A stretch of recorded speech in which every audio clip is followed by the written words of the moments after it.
ఉషోదయం ప్రేమించు కాపరి ఉషా కిరణాలు ఉదయకాలపు వాక్య ధ్యానమునకు మిమ్మల్ని ఆహ్వానిస్తున్నాం.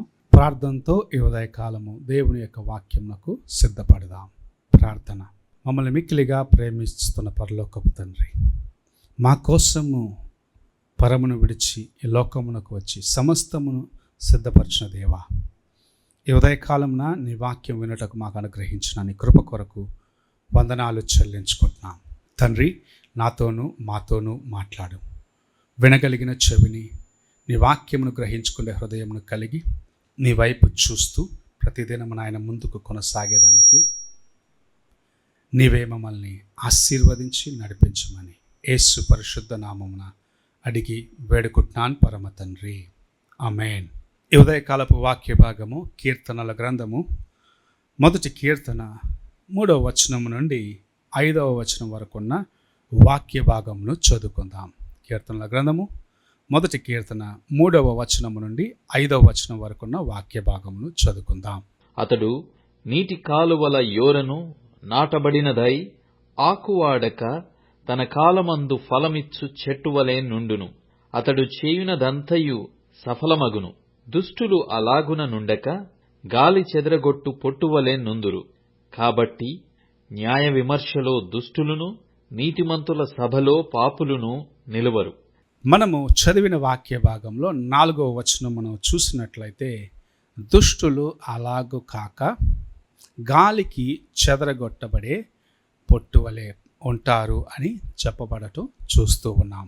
మొదటి 3 వచనంలో దేవుని వాక్యమును గాయకొని వాక్యానుసారముగా నడవాలన్న మనస్సు కలిగి దేవుని యందు ఆనందించే వారి జీవితమును గురించి కీర్తనాకారుడు చాలా తేటగా రాసినాడు. అయితే 4వ వచనం నుండి మనం చూసినట్లయితే, ఎవరు దేవుని వాక్యమునకు లోబడకుండగా వాక్యానుసారముగా జీవించకుండగా తమ జీవితములను తమ ఇష్టానుసారముగా జీవిస్తున్నారో వారి గురించి రాయబడి ఉండటం చూస్తూ ఉన్నాం. దుష్టులు అని చెప్పబడుచున్నారు. అనగా దేవుని వాక్యమును నిర్లక్ష్యపరిచిన వారిని ప్రభు ఇక్కడ మనకు ముందుగా పరిచయం చేస్తూ ఉన్నాడు. వారు ఎలాగున్నారంటే గాలికి చెదరగొట్టబడే పొట్టు వలె ఉన్నారు. మనము చూసినట్లయితే కోత అయిన తర్వాత, ధాన్యమును దొల్లగొట్టిన తర్వాత గాలి ఎటుపక్క వీస్తుందో ఒక సమయమున వారు సిద్ధముగా ఉంటారు.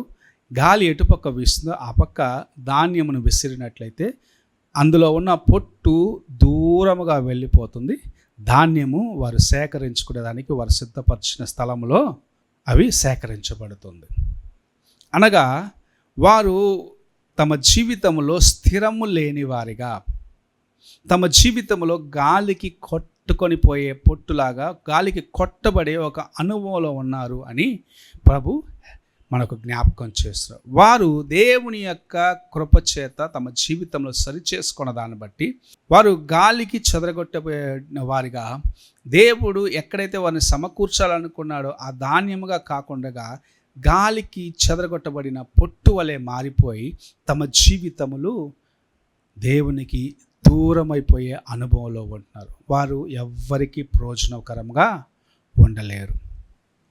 తమ జీవితములు స్థిరముగా ఉండదు.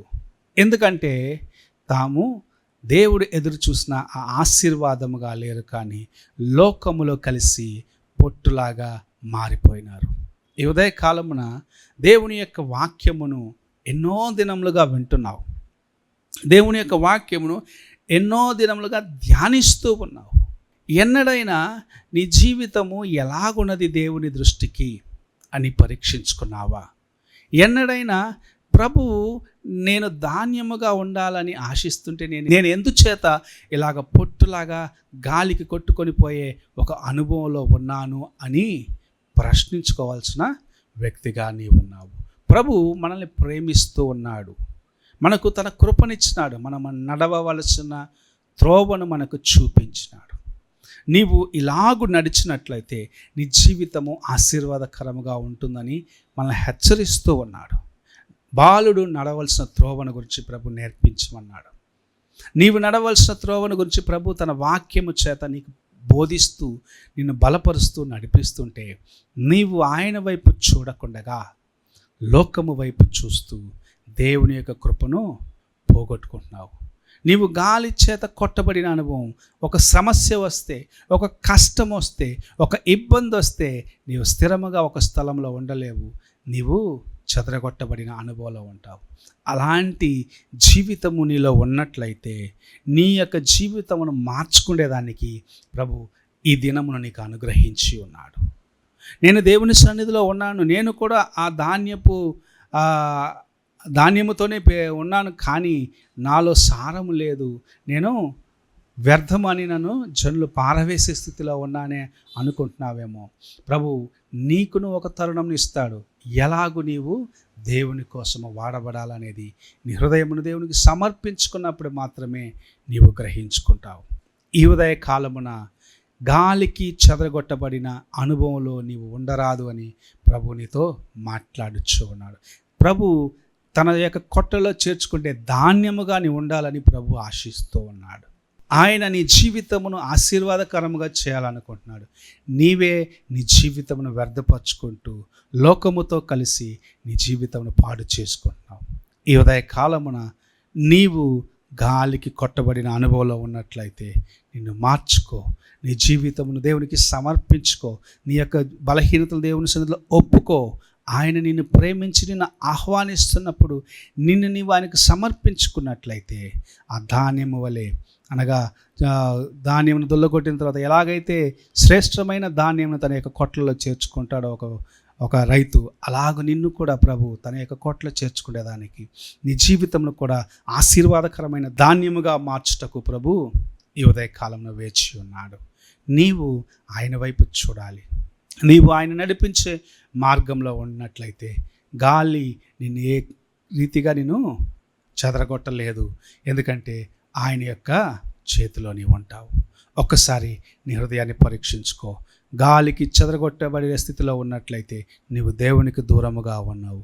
గాలికి చెదరగొట్టబడే స్థితిలో ఉన్నట్లయితే దేవుని యొక్క కృప నీకు దూరముగా ఉన్నది అని గ్రహించుకొని నీ హృదయాన్ని సమర్పించుకొని దేవునితో నీ జీవితమును సరిచేసుకోమని ప్రభు సెలవిస్తూ ఉన్నాడు. ఎలాగున్నావో ఒక్కసారి నీ హృదయాన్ని పరీక్షించుకో. ప్రార్థన చేసుకుందాం. మహాపరిశుద్ధుడు అయిన తండ్రి, కృపగల యేసయ్య, ఈ ఉదయకాల సమయానికై వందనములు స్తోత్రములు చెల్లించుకుంటున్నాం. మమ్మల్ని ప్రేమించి మాకు ఈ దినమునిచ్చి ఇలాగు నీ వాక్యము చేత మమ్మల్ని నడిపిస్తున్నందుకు వందనాలు. గాలికి చెదరగొట్ట అనుభవం నుండి మమ్మల్ని బయటకు తీసి నీ యొక్క ధాన్యముగా మమ్మల్ని మార్చుకోవాలని ఆశిస్తున్నాం. మేమే పొట్టు లాంటి స్థితికి వెళ్ళిపోతున్నాము, మేమే మా జీవితంలో పాడు చేసుకుంటున్నామని మాకు నీవు ఇచ్చిన హెచ్చరికను బట్టి వందనాలు చెల్లించుకుంటూ నీ వైపు చూసి నడిచే కృపను దయచేయమని యేసు పరిశుద్ధ నామమున అడిగి వేడుకుంటున్నాను పరమ తండ్రి, ఆమేన్. తండ్రి అయిన దేవుని ప్రేమ, కుమారుడైన క్రీస్తు కృప, ఆదరణకర్త అయిన పరిశుద్ధాత్మ యొక్క అన్యోన్య సహవాసము ఇప్పుడు ఎల్లప్పుడూ తోడై ఉండి సదాకాలము నడిపించునుగాక. ఆమేన్.